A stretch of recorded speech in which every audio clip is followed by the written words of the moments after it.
Bala bizdin kelечегибиz degендей, albatta biz балдарды кандай өстүрсөк келечегибиз ошондой.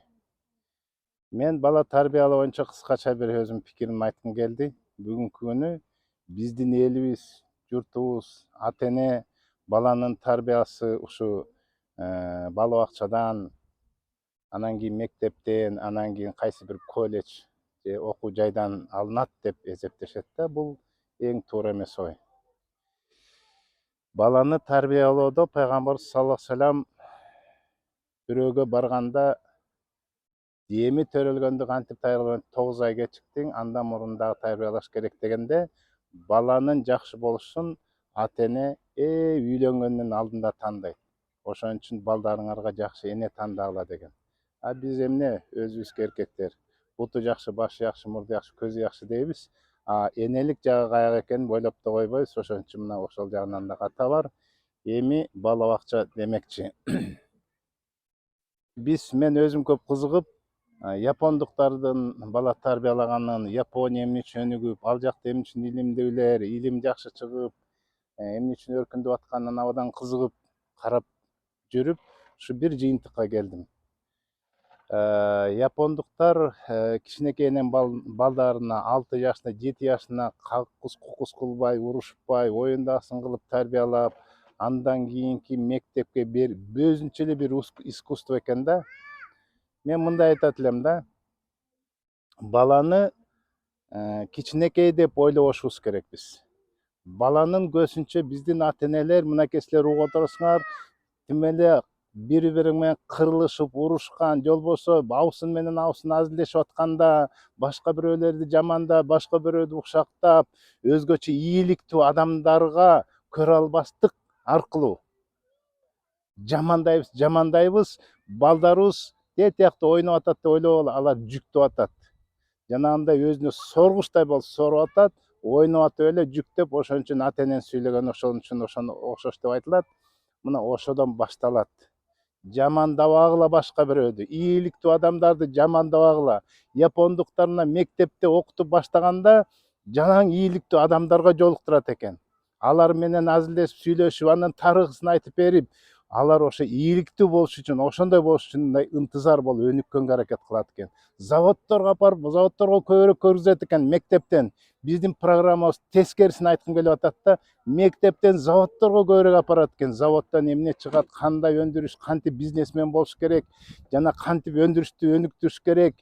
Керек болсо парламентке апарып, депутаттарга аралаштырып, алардын ишин көргүзүп, ал жерге отургузуп, министрлер деги эле ийгиликтүү адамдарга көп жолуктурат экен. Эмне?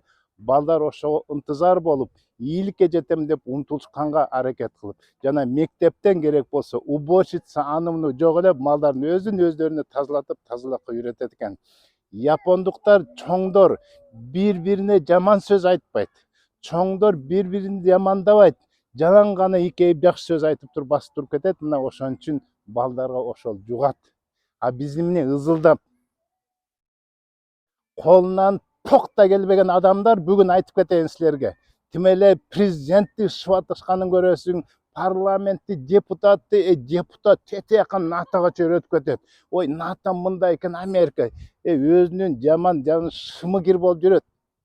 Аракты былчытып ичет, тамек чегет, катыны башкара албайт, баласын турмак. Анан кийин башка бирөөдү сындаган. Бул кандай түшүнөбүз буга биз? Мына ошон үчүн биздин балдар өспөйт.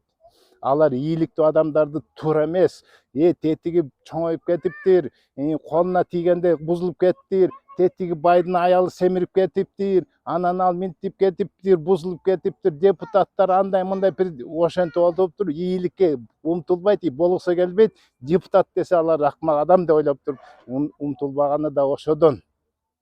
Өзү программа тууралуу айтып кете турган болсо, мектептеги программа өзү туура эмес, мен айтып кеттим. Мектептеги жана химиянын кереги менен мына бүгүн мен канча деген химиянын формулаларын жаттадым, башыма жүктөдүм, анын кереги жок деле, убагына канча нервничать эттим, математикада катангус, синус жана квадрат, анын деги кереги эмне, пайдалана турган эчтекеси жок. Мына бүгүн жүрүп атабыз. Деги эле толгон токой. Кереги жок ыплас. 90% кереги жок нерселерди жүктөп салып туруп, мына балдардын башын айланткан ушул деп эсептейм мен. Ошондой чындап айтып атам мен силерге баштан өттүм. Ал катангистти качан пайдаланабыз, эмне кереги бар? Жанагы тагырыс коммунизмде көрбөй эле коюн, кереги жок нерселерди жүктөгөндө. Бул бала, билген бала лишний мусор менен жүктөйт, а билбегендер мен билбей калдым, тиги баладай болбой калдым, 3 алып калдым, 2 алып калдым деп мына депрессияга түшкөн 90% балдар ошо кичинекейден баштап эле депрессияда жүргөн болуп эсептелет. Эмне кылыш керек? Керектүү нерсе баланын ыкмасын көрүп, эмнеге ыктап атат ал, эмнеге колу сүрөткө жакшыбы, же бир кандайдыр бир математика кошконго жакшыбы, кайсыга ыктаса ошого жараша, тилге ыктаса тилди берип, ошого тарыхты кошо берип, математиканы кошо бере турган жана программист ыкта, айтишник болот деп ошол жака ыктап, бир ошо ыктай турган нерседесине ошо өзүнө керектүүлөрдү ала тургандарды жүктөсө, мына моундай жакшы балдар, жакшы кесипчил, өзүнүн ишин билген сонун балдар чыкмак деп эсептейм мен. Мына ошон үчүн балдар биздин келечегибиз. Эми мен илимге, эгерде кайсы бир мамлекетти жок кылгың келсе, ага илимди туура эмес бер же төмөн кылып берсең, ал мамлекет өзү менен өзү жоголот деген бул чындык. Мына ошон үчүн өнүкпөй жаткан Японияга салыштырмайлуу ошол япондуктарга эмне үчүн салыштырабыз? Мына ошону тарыхын билип кызыгып көрө турган болсок, абдан таң кала турган көп нерсе бар. Мына ушул биз үлгү боло турган жакшынакай бир нерсени ал японец болуп кеткиле, башка жактан бир жакшы нерсе чет өлкөгө көп чыгып, тияк бияктан изилдеп туруп, башка өлкөнүн жакшы нерсесин алышыбыз керек. Кыса белгилеш. Дагы мен ата энеден сураныш. Ызылдабагыла. Канча негатив болгон сайын балдарыңар ошондой болуп чоңоет. Бул өтөт. Билесиңер, аура деп коет, чөөрү деп коет, телесный өтөт. Бул деги эле сүттөн өтөт, ичиңерде, боюңарда жүргөндө деги эле кандан өтүп алып туруп, эгер балдарыбыз начар чыкса, билгиле өзүбүз ошондойбуз, өзүбүздөн көрөлү. Андыктан Аллахым биздин балдарыбызга эң сонун илим, жакшы илим берип, илимдүү болуп, илим негизинде сонун амалдар жасап, биздин өлкөбүздү өнүккөн балдар көбүрөөк болсун деп айтып кетмекчимин. Ассаламу алейкум.